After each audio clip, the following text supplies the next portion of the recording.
دین اسلام میں بیٹیوں کو بہت اہمیت حاصل ہے۔ بیٹیاں جہاں اللہ تعالیٰ کی رحمت ہوتی ہیں وہیں والدین کے لیے جہنم سے نجات کا باعث اور حصول جنت کا ذریعہ ہوتی ہیں۔ بیٹیاں ویران گھر کو خوشیوں سے بھر دیتی ہیں۔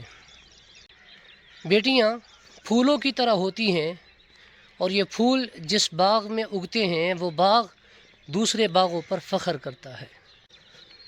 بیٹیاں جس گھر میں ہوتی ہیں اس گھر میں رحمت برستی ہے۔ بیٹیاں جب خاندان میں ہوں تو دلوں پر راج کرتی ہیں۔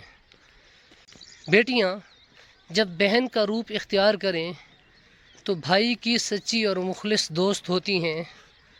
بیٹیاں جب بیوی کے روپ میں ہوں تو اپنے خاوندوں کے ساتھ ہمیشہ وفا کرنے والی ہوتی ہیں۔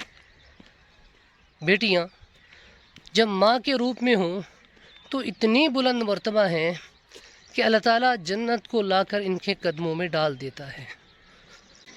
حضور نبی کریم صلی اللہ علیہ وسلم کا فرمان ہے، جس شخص کی 2 یا 3 بیٹیاں ہوں اور ان کی اچھی طرح تربیت کرے تو وہ اور میں قیامت کے دن اس طرح ہوں گے۔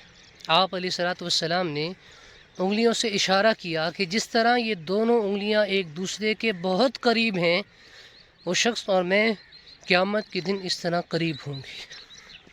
قیامت کے دن اگر حضور پاک صلی اللہ علیہ وسلم کا قرب نصیب ہو جائے تو اس سے بڑی سعادت کی کیا بات ہے۔